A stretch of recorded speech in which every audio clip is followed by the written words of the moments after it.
Need a surfboard?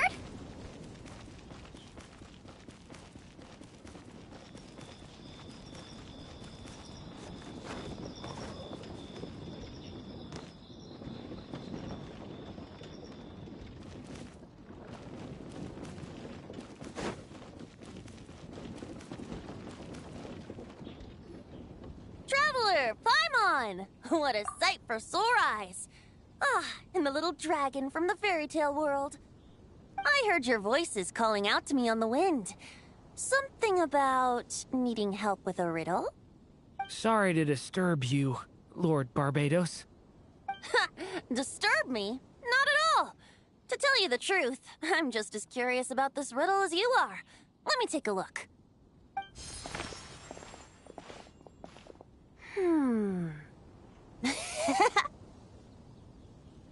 What is it? Did you figure out the answer? 3 riddles and 3 melodies. That sure takes me back. The answer you seek lies hidden in memory. Looks like running to Tone Deaf Bard was the right call after all. Long ago, those mages came to Mondstadt, seeking to test their strength against mine. But I replied, let us make music, not war, and resolve our conflicts through song. So I strummed my lyre and sang them this verse. O wind, welcome now, my guests. Pass through verdant leaves unseen, where shape your formless self may take, and offer up a graceful scene, a fleeting gift for welcome's sake. Leap at the edge of a sea of clouds, where land meets sky and sky meets ground. There frighten off the noisy crowds and bring my guests a calm profound. Fly beneath the stars up high, where mortal noise is swept aside, that my dear guests with starry eyes may share the dreams they hold inside. Now go to where I vowed to keep a quiet spot for them to sleep. No clash, no contest bars the way, just tea and mirth to fill the day. There you have it, the 3 melodies. As for the answers to those 3 riddles, I trust you can guess them by now. The woods, the edge of a cliff, and the sky? Correct! Funnily enough, your mother was also the first to solve it, all that time ago. There must be some kind of special rapport between those who write stories and those who sing them. The woods, a cliff, and the sky. Oh! So that's where it is! I suppose the spot that answer points to is where you're headed next. You should know, after solving my riddle, the mages even accepted my proposal and made that location their official meeting spot. And going by what your book is suggesting, once you found it, you might want to try playing the melody I just shared with you. Guess you can be pretty reliable when it counts, huh? Great Animal Archon? Thanks for the help, Lord Barbados. Still got questions for me, huh? Yeah, you must have read countless tales in your time, being a wandering bard and all. In your experience, why might an author consider a story unfinished? Unfinished? Well, I guess if there's something left to accomplish in the story, or, oh! If the last line goes, "To be continued." Huh? Wow, your helpfulness lasted for like 1 second. In all seriousness, I would think the answer to that question lies in your mother's story itself. It's not my place to pry any further. All right then, we should get going.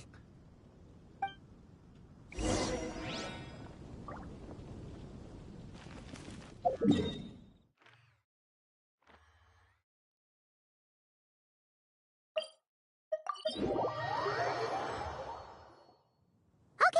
we're here!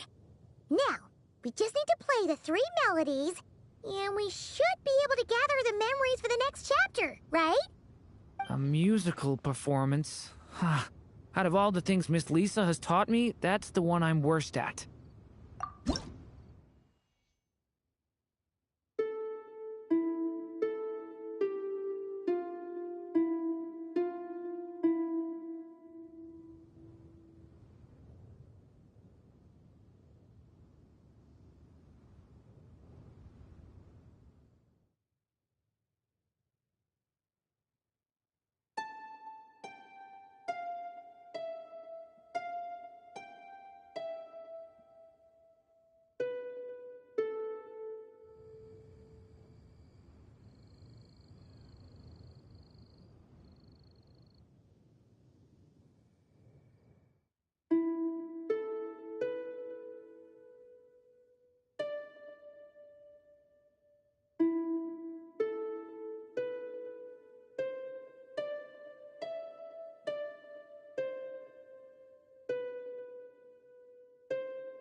Even a war that shook the world could not halt the witches' gatherings. Yet even so, with the passing of time, 3 of their teacups no longer came to be set. The witches did not linger long in sorrow, for the Story Witch had brought glad tidings of her own. Born was her dragon child, safe and sound. Her fellow witches offered up their blessings, eagerly debating how to celebrate the child's birth.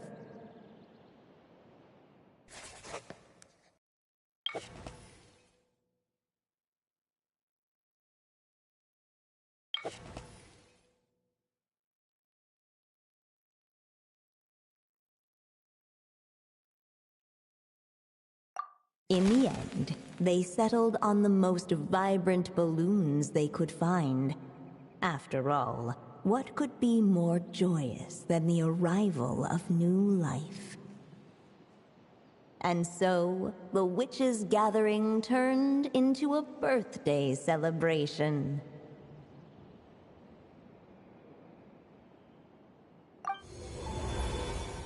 So, we're back in the story world, huh?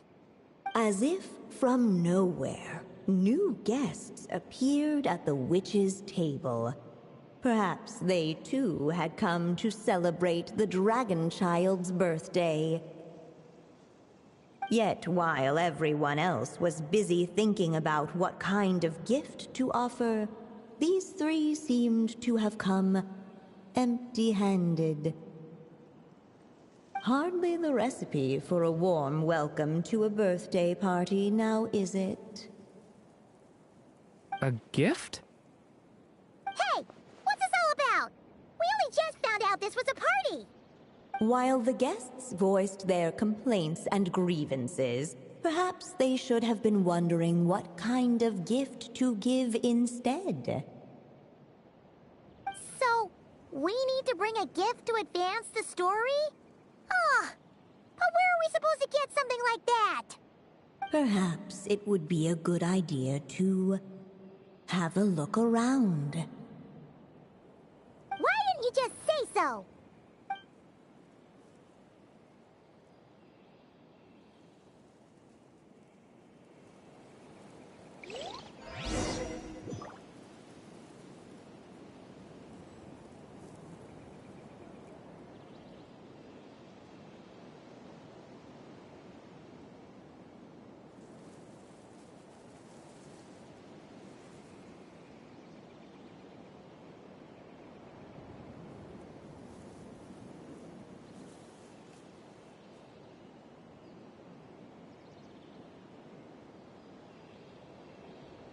Each day is a new page in my story.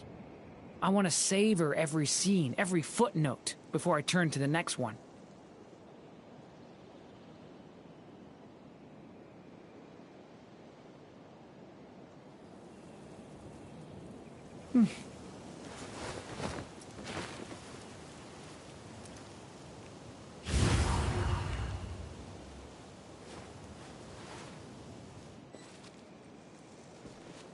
The witches went on chatting away, ignoring the empty-handed guests.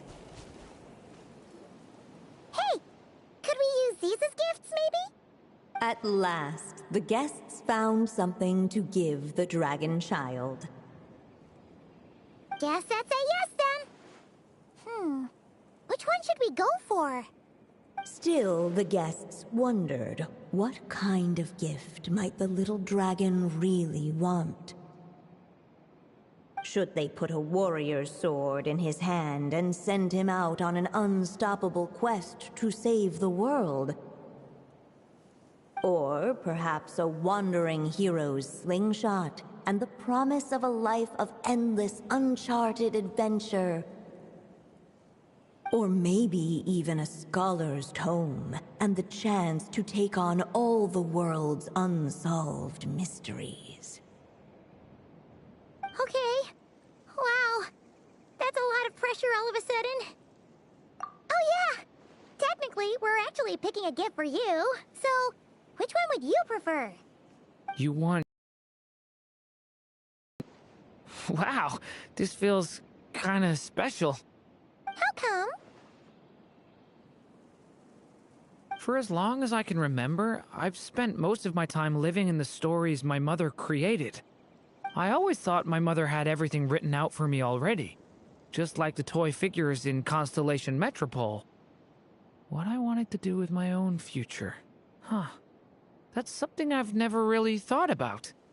What did I want back then? Ah. This is the first time I've ever asked myself that question. Sounds like this is the perfect opportunity to answer it then.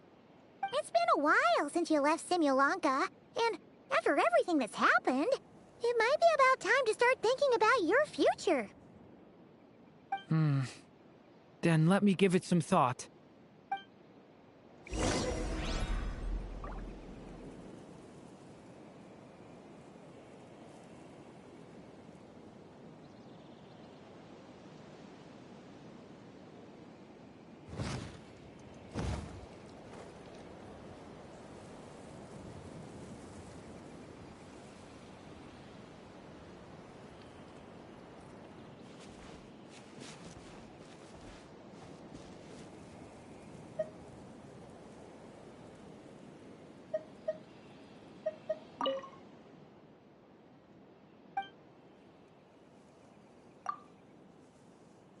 In the end, the guests settled on the warrior's sword.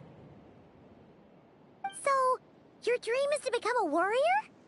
I just really want to be able to keep people safe.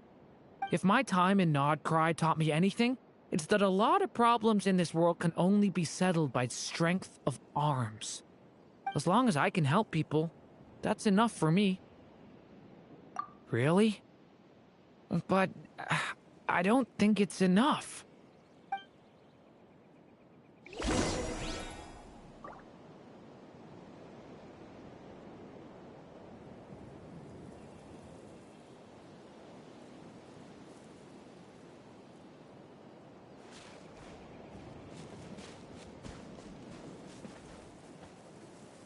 Alright.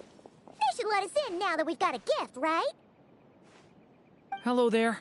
Brought a gift this time? The newly arrived guest presented his gift, wishing the little dragon a future as an indomitable warrior.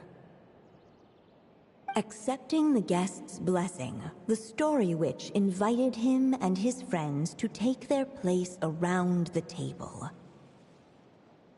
Finally, she could introduce them all to her dragon child, telling all in attendance about the moment of his hatching, and of course, the name he'd been given. It was then that the Seer Witch, diviner of the stars, withdrew her gaze from the heavens and turned a sorrowful glance upon the little dragon. You gave him the same name as that evil dragon? That's right. But the life I intend for him shall be very different. What folly to love so blindly. For as you must know, a name is the mirror of destiny itself. He who bears an evil dragon's name must also inherit the fate of its previous owner. His fate has been foretold. Then I'll rewrite it. The witches at the table fell silent, for they knew the seer witch's words had never once proven wrong.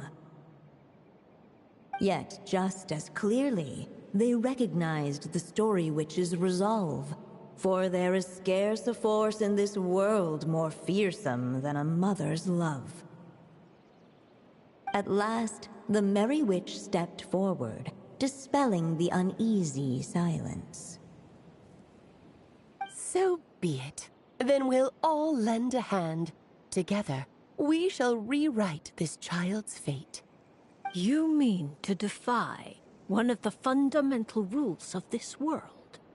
I refuse to be shackled by such rules. Besides, this is a witches' gathering, is it not? What could be more fitting a subject for this occasion than to defy them? Oh? Sounds like an interesting experiment. I suppose, were we to succeed in this endeavor, we might bring a touch of wonder to this otherwise dreary sky of stars. The Merry Witch finally talked them all round, just like she had done many times before. Warm and strong as the sun she was, so much so, in fact, that those who her light shined down upon had no choice but to bask in it. And so the witches readied their gifts, 3 marvels of the cosmos. For this child, I shall decipher the ravings of the heavens and lay bare before him the trickery of fate. For this child, I shall leave a formula powerful enough to unravel the very origins of this world, that he may seek another solution for the conundrum of his life.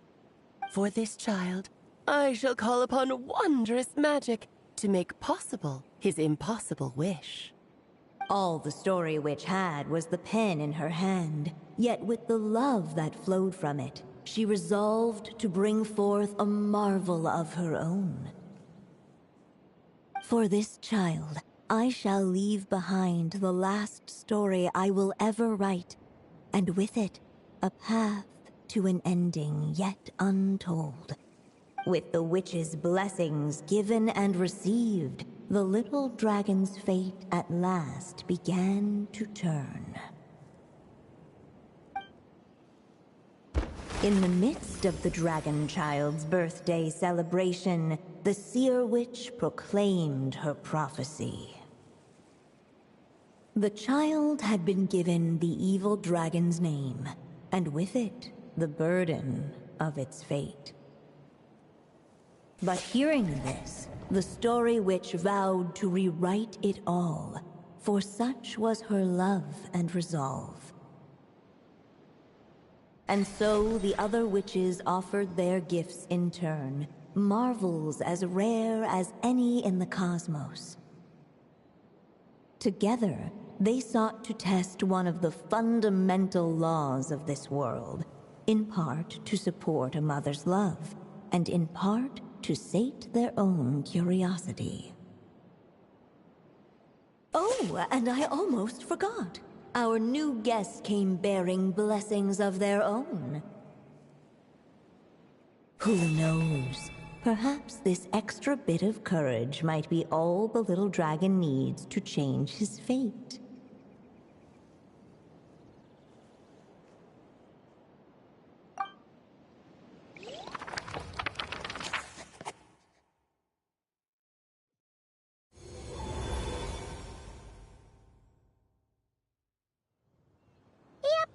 Looks like we've completed this chapter, too. Those witches in the story were the mages of the Hexen Circle, right? They sure seem to care a lot about you, Durin. But, Paimon kinda had trouble following their conversation. Just a bunch of mystery, as usual. The evil dragon's fate. Oh, is that what you're worried about? But didn't we already take care of that?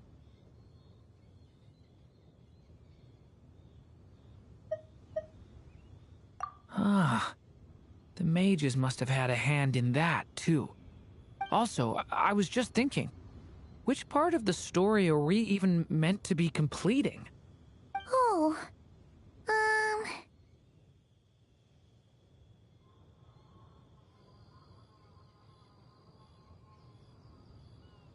It feels less like we're filling in the gaps and more like we're adding something new altogether. But we use the ink, right? And the book hasn't given us any more clues, so that must mean our task is complete. At least for now. Yeah, I guess we're doing something right.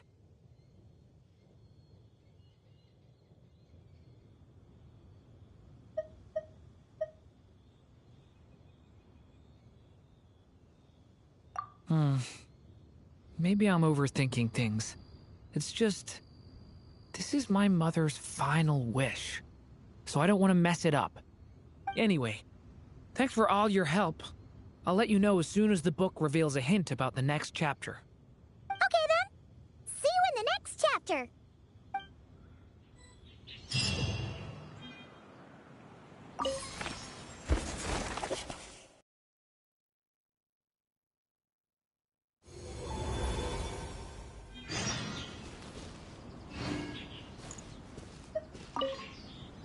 I think I'm gonna stick around, take my time reading through this book. If you feel like jumping back into the story, just come find me.